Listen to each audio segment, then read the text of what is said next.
Question number 19 has been very beautifully clubbed.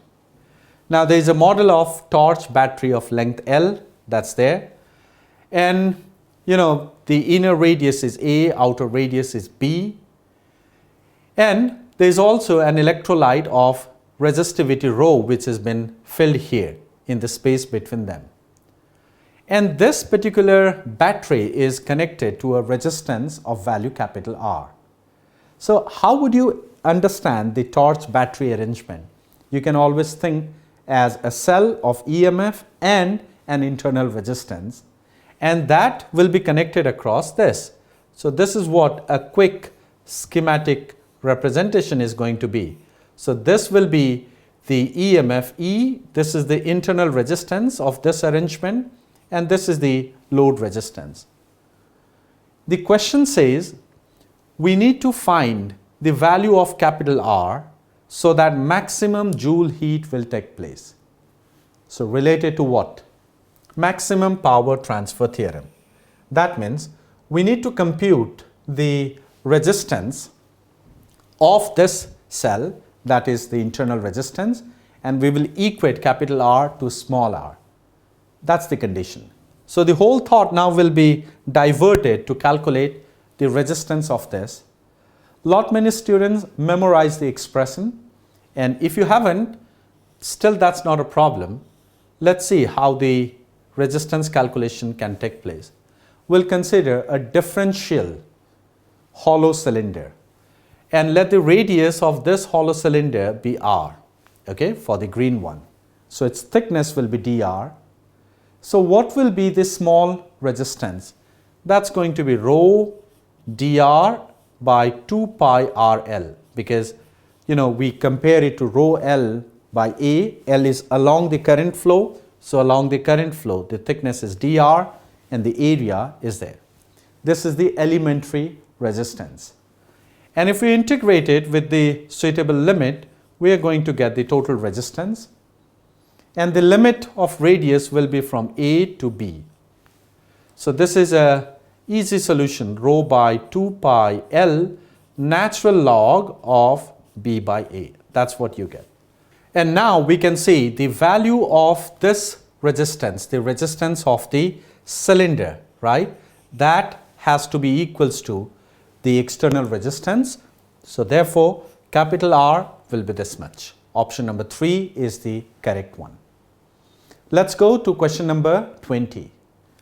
The 20th question from electromagnetic wave.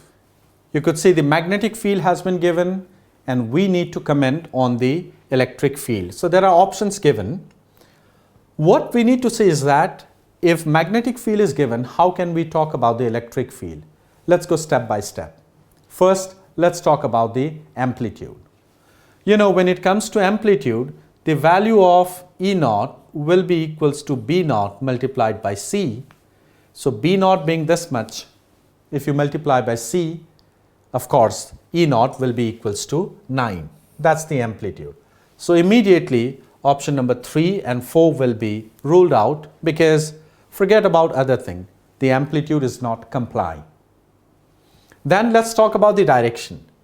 Talking about the direction, if you see, the wave is traveling in negative y-axis, and that is E cross B, the direction, in order to find the direction of the propagation of wave.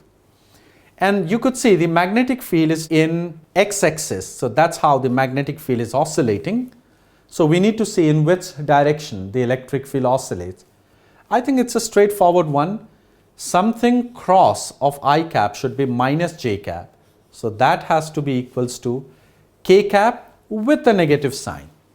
Because k cross I is j, you need to give a negative sign. So the electric field, that has to be in the negative z-axis. So at this particular instance, option number 1 would be the correct. So that was about question number 20. Let's move to 21st question. Question number 21 through 25. These are integer based questions, so you'll not be having any options to choose from. Let's see. A person of mass 80 kg is standing on the rim of a circular platform of so much mass. So again, let's try to do it in terms of variable. So here is that circular rim, okay, and that circular rim is rotating in this given way. All right, now let's see. Let's call this mass as capital M, the mass of the circular platform. And there's a person. So standing here, the mass of the person, let's denote it by small m. And initially, this is rotating with an angular velocity omega given by 5 rpm. Now this person starts moving towards the center of the platform. Okay, we'll need to find the new rotational speed when the person reaches the center. So clearly, it's a case of angular momentum conservation, because the force of friction involved between the person's feet and the platform, the torque due to that force will be zero if we consider both the person and platform as a system. So all I need to do is that I need to equate the initial angular momentum with the final. So the initial one is this, mr square divided by 2 plus of mr square. That is the initial moment of inertia. For the person, a point mass approximation works good, multiplied by omega. That will be the initial angular momentum. Finally, when this person reaches the axis, the moment of inertia as regard to person would be 0 because the perpendicular distance would be 0.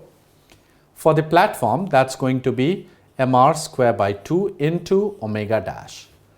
The question demands the new angular velocity in rpm itself, so you need not convert it. And when you do this, it's an easy calculation. The answer would be 9 rpm. So 9 would be the correct integer. Let's go for the next 22nd.